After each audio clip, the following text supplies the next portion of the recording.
Welcome to College Football Roundtable, your source for college football coverage, including major storylines, playoffs, can't miss game previews, and picks each week.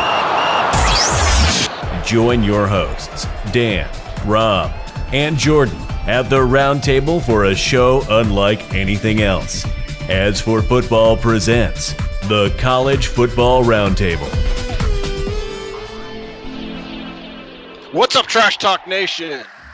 Welcome back to the College Football Roundtable, or if you prefer, Ring Knocker Radio. I'm your host, Rob, the Angry Colonel, joined today by Dano Ikebesa in Coastal Carolina, and James in the underrepresented state of Oklahoma. But we'll dive into this a little bit deeper as we get into the discussion this week. So, Dan, if you don't mind, let's roll right into the Service Academy results for last week.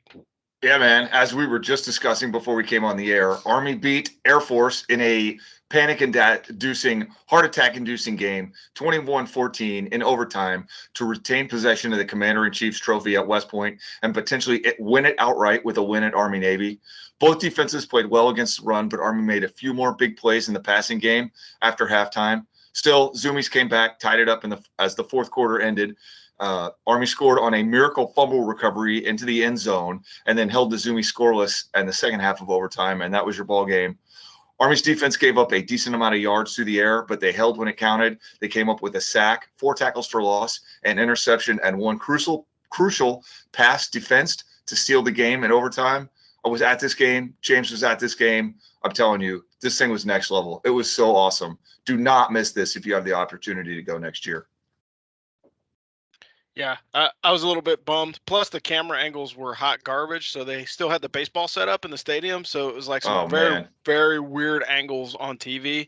And we'll get into a little bit more, or we'll probably talk about it on the Army show. But again, do not have the broadcasters for the home team broadcasting on a neutral field. It's like these ass clowns are, yay. Like basically they could have just started applauding and popping champagne when Air Force was scoring touchdowns, because these fools were literally like cheering for them in the game. And it's like, be neutral at best. That's all that we ask. Even if you are, leaning a certain way, just be as neutral as possible. Yeah. So I saw all those comments and I was thankful to be in the stadium.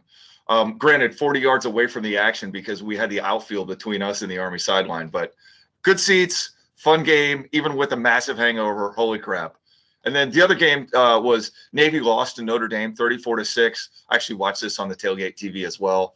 Mids kept it close through about the first quarter and a half, but the Irish smushed them bad after that. And worse, quarterback Ty Lavatai left the game with what looked to me like a broken collarbone, like he was holding his shoulder in all the wrong ways. Mids put up just 184 yards of offense, and they are not good without Lavatai. So that's not great. Finally, Coast Guard Academy lost to WPI 38-6. They gave up 283 yards rushing and almost 43 minutes time of possession. Like, they're going to get smoked next week, bottom line. So, yeah.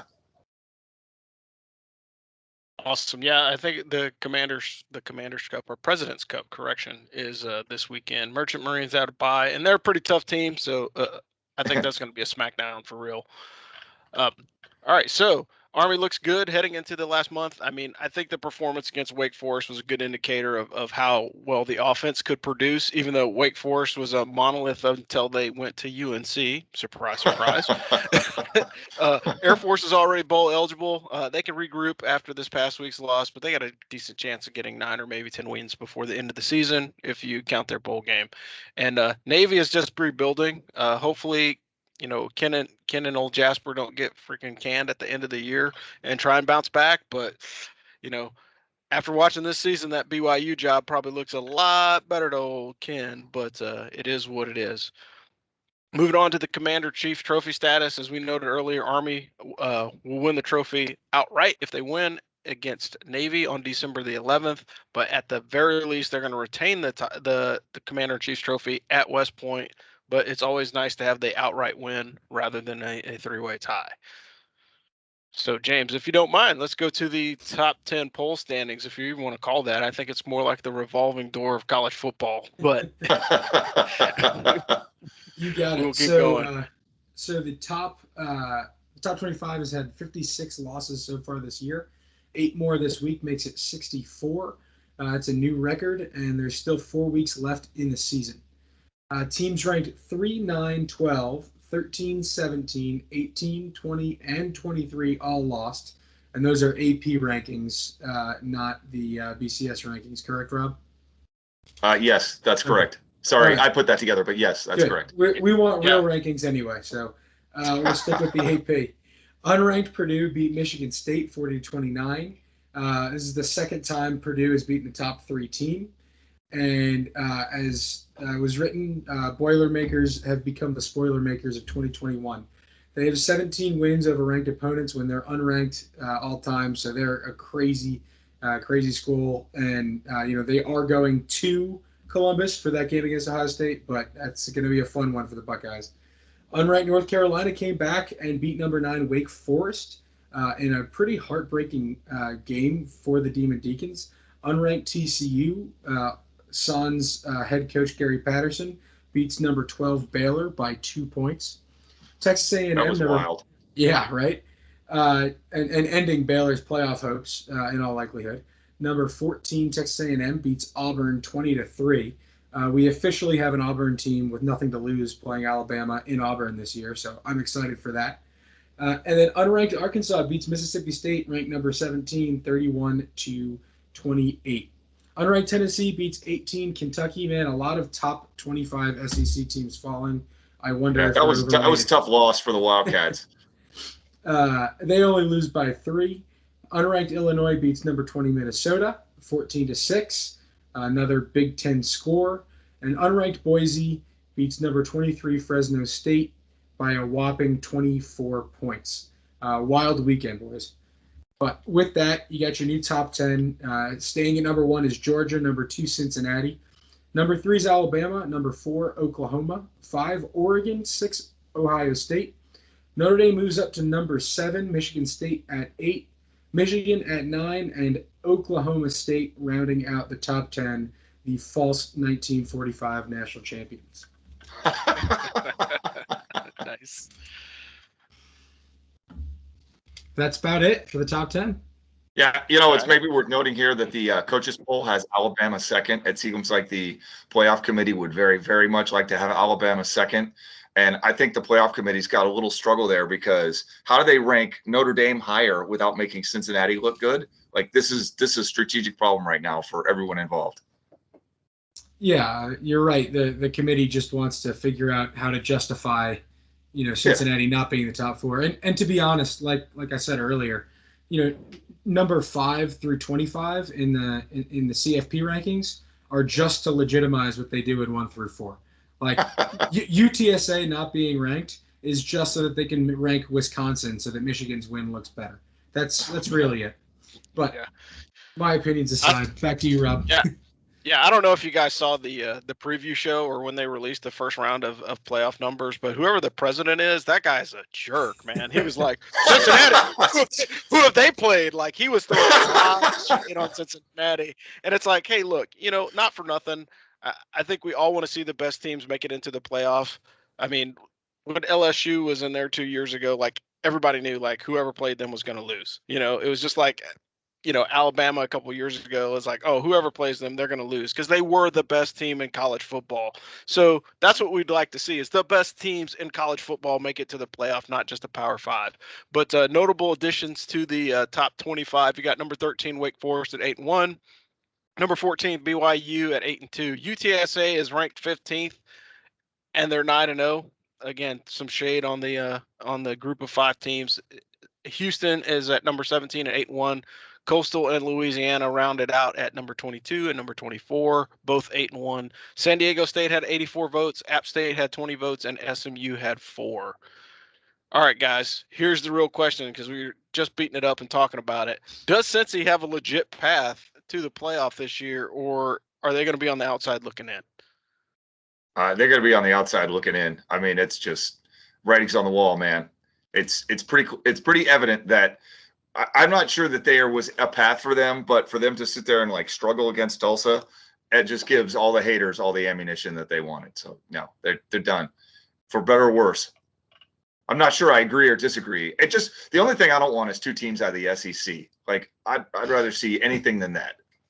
Yeah, nobody wants to see a SEC championship rematch again. Even though and again, you go back in time, the Georgia Alabama game was phenomenal. However, that was more of a drop of that was more of a fluke than it was the actual standard. And it's the same thing. I think what's starting to happen is as the season starts to go on, at least this year, you're starting to see it shape up as teams are picking each other off. So the Big Ten's picking each other off as well as the SEC. That happens every year in the SEC, but now it's starting to get that way in the Big Ten because you're having some undefeated teams getting deeper into the season, and then they're getting their legs chopped off by an unranked Purdue Boilermakers, which. Like, I was watching that game and it was just like, man, like they're going to do it again. And this is the second time. This is the second time this year, against like a team in the top 5. This isn't even the top 10. This is top 5 team. So it was a great game to watch. Games of the week this week. Army hosts Bucknell out of the Patriot League in their game, and the scout team would probably win by 21 points. So for those of you guys that still have some eligibility left and you are in the Highland Falls area, you may want to try and sneak in on the sidelines. Just remember, I got all 4 years plus a redshirt eligibility there. So if you're trying to sneak in on the Army team, make sure you wear like the number 12 jersey. You'll get on the field and you'll probably score a touchdown. And just don't be too excessive in your celebration because you may not be able to sneak back in. Navy has a bye this week. They host East Carolina on the 20th November. But again, that's going to be interesting because it's boats against pirates. Not going to end well for Navy. I mean, they aren't going to be traveling the high seas at any time. But if they do, they would be, scared by the skull and crossbones. Air Force travels to Colorado State for the Falcon Ram Trophy game. Now, this is just ridiculous because like Air Force is so desperate to be relevant in college football. Everything has some kind of trophy on the line.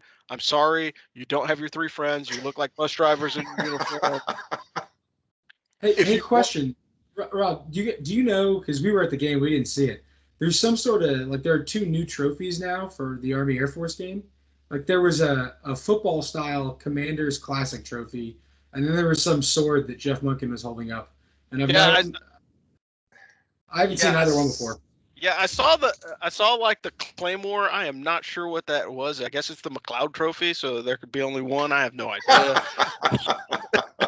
But it looks like they're going to keep adding stuff. And like if Air Force has the budget to do that, they got all those fancy buildings and all those fancy donors, and so they're giving it away. All right, so the top-ranked matchups this week, Roundtable Game of the Week is going to be NC State at Wake Forest. I think that one's going to be a good one. Again, that's a potential shootout for sure. Thursday night, you've got UNC, you got Tar Heels versus Pitt. Pitt was looking good, like they were looking like they were going to defeat and destroy everyone, and then they just got smacked around their last couple of games. The Wolverines versus the Nittany Lions, that should be a good game. I think I don't know if they're going to do another whiteout. I don't even know if the whiteout matters because when you look at whiteout games for Penn State, they actually have a worse record when they do a night game all white. So I would probably stop it if I were them, or at least get Keegan-Michael Key to impersonate James Franklin on the sidelines.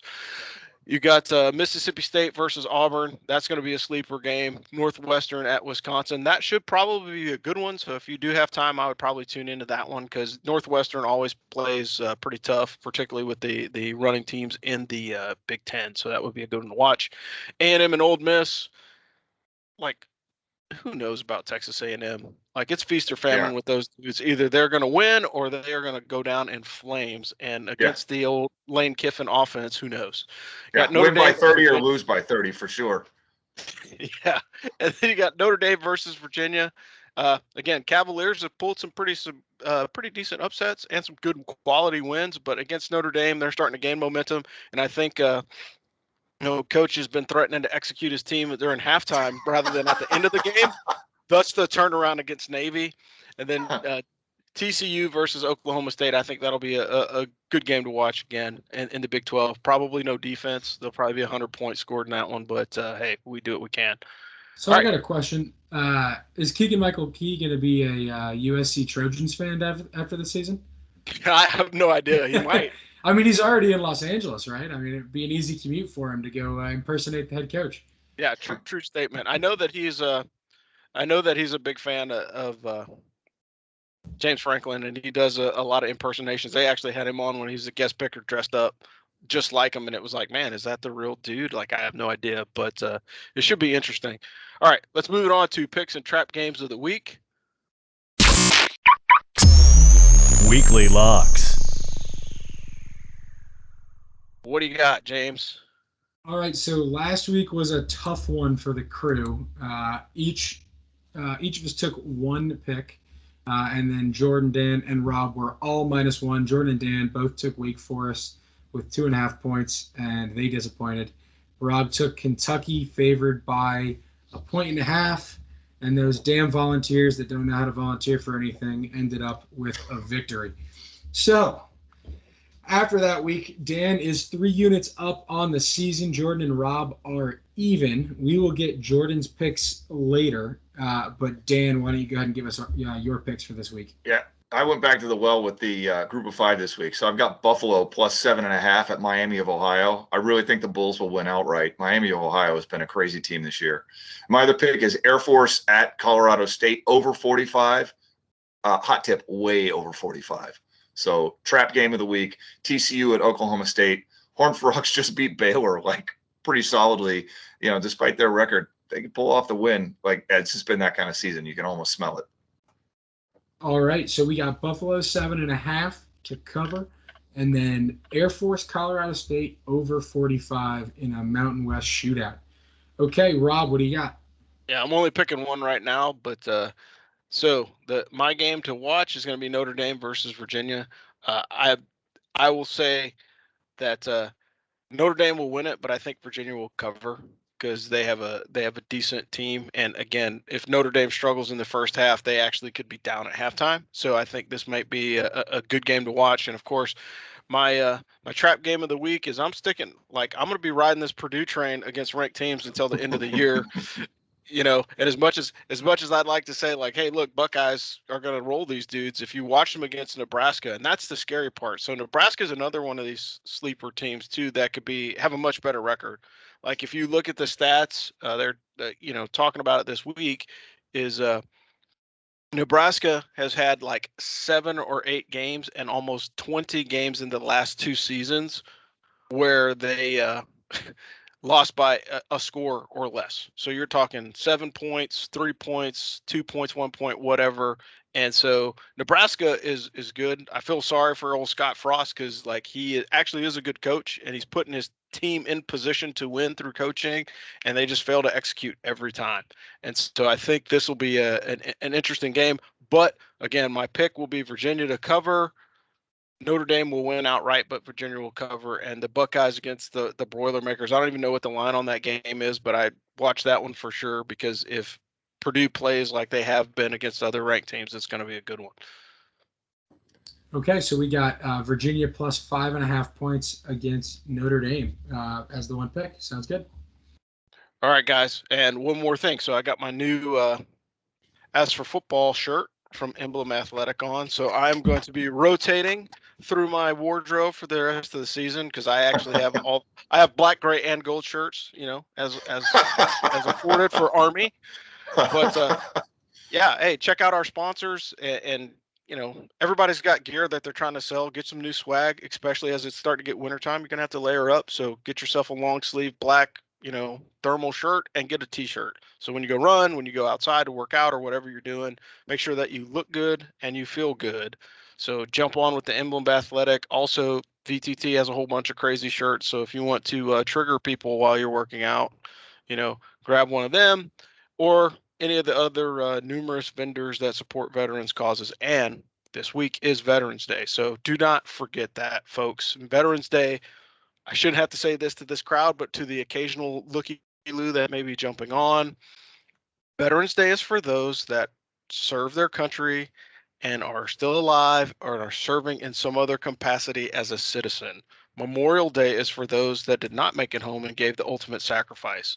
So if somebody gets the two confused, educate them nicely, but still inform them. And of course, if you guys really want to go to Applebee's on a date night, Oh, Thursday. Stop. Thursday is the day to go. Stop. Because Oh you my can get it God. free. I know that Oh was my terrible. God. Speaking of your friends, dignity and respect. cheap plug. And no, those guys aren't buying any food for us. They're only Fun story. I got pulled over on the way. I got shamed into going to Applebee's a year ago on Thursday, and I got pulled over and got a speeding ticket on my way there. So it was a very, very expensive Veterans Day free dinner for yours truly. At least he gave you a ticket. Hey, yeah, that's true. Yeah, fair enough. I mean, I deserve more than that. But hey, the other good thing is that it now means that the anniversary is hit and the points are no longer on my license, so we're good to go. Congratulations. All right, that's awesome. All right, everybody. Hey, again, this is the Ring Knocker Radio on the Veteran Trash Talk channel, as well as everywhere else that we post on social media. Beat Bucknell. Beat him. Thanks for listening to the Ask for Football College Football Roundtable. Join the Ask for Football team on our next episode as we bring you more hot takes and college football analysis. We would also like to thank our sponsor, UniformFlag.com, where 100% of the proceeds from all purchases go to the Lead the Way Fund. Show your service and support a great cause. You can also find us at AskForFootball.com and across all social media platforms. I would also like to give a quick shout out to our Globe platform presenters of our video podcast at VeteranTrashTalk.com.